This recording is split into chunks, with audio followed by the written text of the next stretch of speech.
Hello everyone, welcome back to a new video. Today I'm going to be making a new light box, and I really struggled with this one, so follow along on my journey of making this light box work.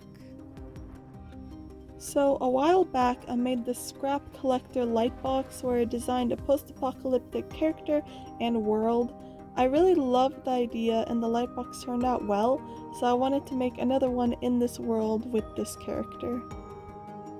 I had so many random ideas that popped into my head, so I started sketching them out. I thought it would be cool to have this scene take place in that city you see in the background, so I started planning out the cyborg walking through the city streets. And I wasn't completely sold on the idea, so I tried a few different designs, but I knew I liked the look of the city towers being shrouded by clouds, so I kept trying to make it work. I decided on having the cyborg walking through a bustling market with some interesting buildings and the rest of the city in the background.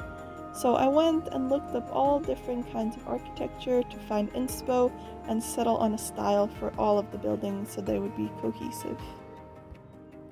I really wanted to put a lot of effort into designing everything and creating an immersive world, but unfortunately it didn't turn out.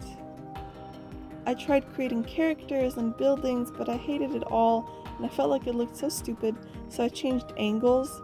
I decided to simplify and have the character walking on a pretty bridge with the city in the background. So I designed the bridge after this really pretty gothic bridge in Central Park because it's just really a gorgeous bridge. And then I realized I didn't like the scrap collector in the scene. It felt too clean and pretty for him, so I replaced him with a girl leading a horse, and that ended up being my final design. So after all of this, I can finally start on the actual light box. I drew the usual half-inch border on all of my papers, and I start on the bridge right away. I plan out roughly where I want everything to be, and I can start on the intricate arches on the bridge. And then I came up with this genius plan on how to make a consistent repeating design without it taking ages. All you need to do is draw out your design one time and cut it out exactly how you want it. Then you can place it wherever you want and trace the design nicely. It's easy, it's consistent, and it's efficient.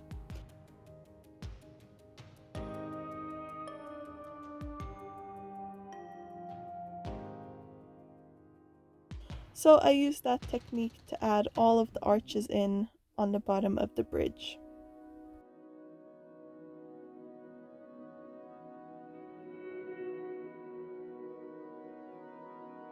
And now I cut out all of these arches.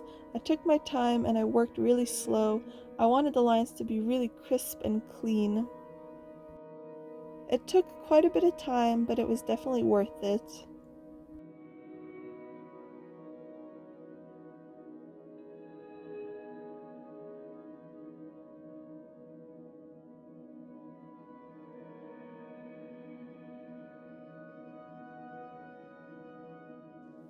Once the bottom was all cut out, I designed the railings and two little towers that are a continuation of the supporting pillars.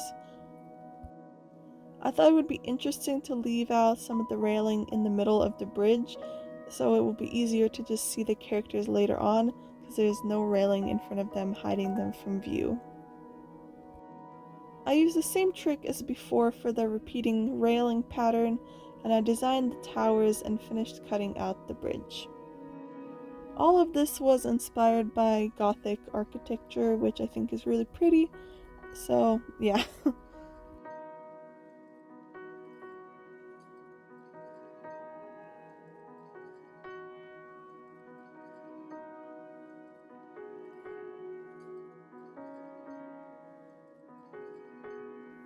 After it was all done, I decided to add some tracing paper over the little triangles on the pillars to separate them a bit from the rest of the bridge.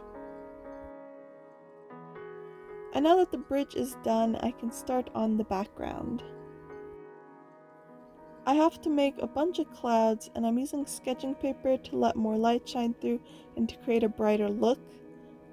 I also have to create towers, but later on.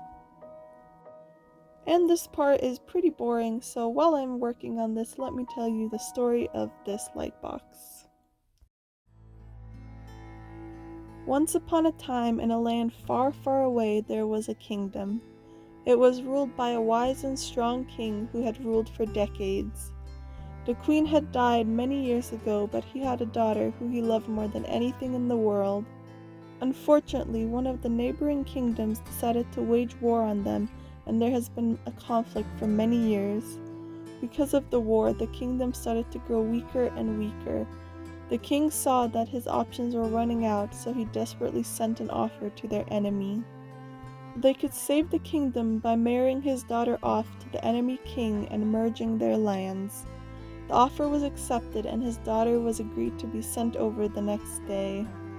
The king was sad to lose his daughter, and when he told her the news, she started crying. But she knew that she had to do it, or this war would never come to an end. She spent the rest of the day with her father, packing her belongings and eating their last dinner together. She said goodbye to all the servants and everyone she knew. The next morning she woke up early before the sun was up and walked down to the stables. She wanted to say goodbye to her favorite horse before she left. She had grown up riding horses, and she missed the days when she could ride through the meadows without a care in the world. She felt sadness settle over her as she pet her horse for the last time. Then she had an idea. Quietly, she started saddling up her horse. Soon she was ready to ride, and she led her horse out of the stable. She wanted to take one last look through her kingdom. As they made their way over the big bridge leading out of the castle, she stopped and looked back. The beautiful castle glimmered in the pre-dawn light, and the clouds rolled in front of the towers. She started to cry again. She had grown up here, and she was scared to leave.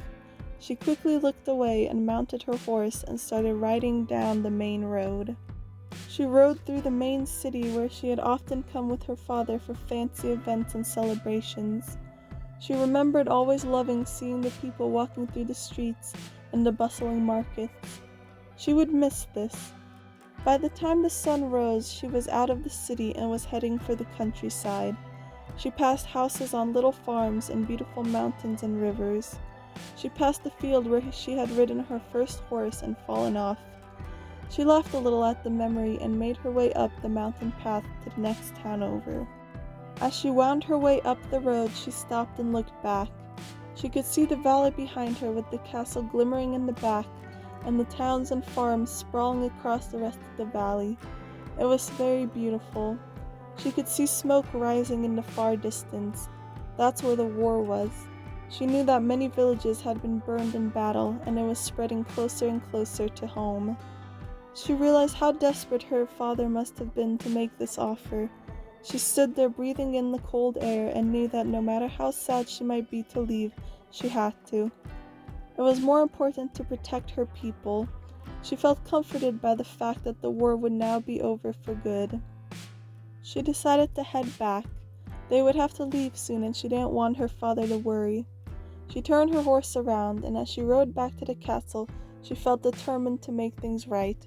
So even with great sadness on her heart, she wasn't upset. She got back just in time as the king had just woken up.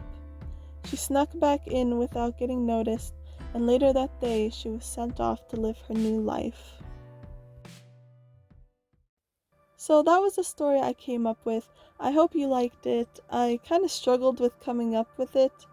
When I made this light box, I kind of just had the scene pop into my head, and I tried to create multiple stories, but none of them felt right. So it took a while to come up with this. I think sometimes it's better to try to capture a feeling rather than tell an amazing story, but I hope you guys enjoyed it. But let's get back to the light box. As you can see, I started working on the horse. And as I'm sure everyone knows, horses are incredibly difficult to draw, so this took a couple attempts to get right. I ended up with a pretty good result, and I cut it out. It was a little tricky to get all of the fine details, but I managed.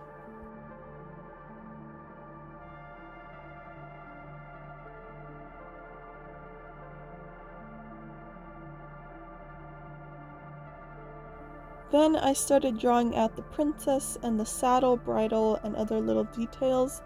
The princess turned out kinda ugly, but otherwise everything went smoothly. I dotted the eyes on with Sharpie and I regret it because it looks really ugly. But it's very little and it's not too noticeable in the final piece.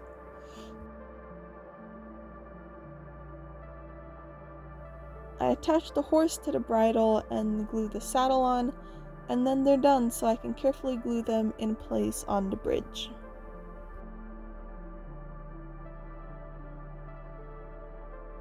As a last step, I cut 2 extra little clouds for the foreground and I can start to assemble the layers. I use half-inch strips of foam board to glue the layers together. The clouds were a little tricky, but otherwise it went well.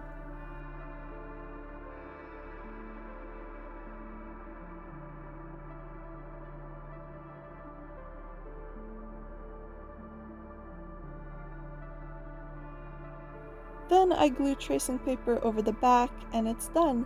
I added a cool blue colored light because that's what everyone voted for on YouTube and Instagram. And here's the final light box. I'm super happy with it. This is one of my favorite pieces so far. I love the clouds and the intricate details of the bridge. It turned out beautifully and it was super fun to make.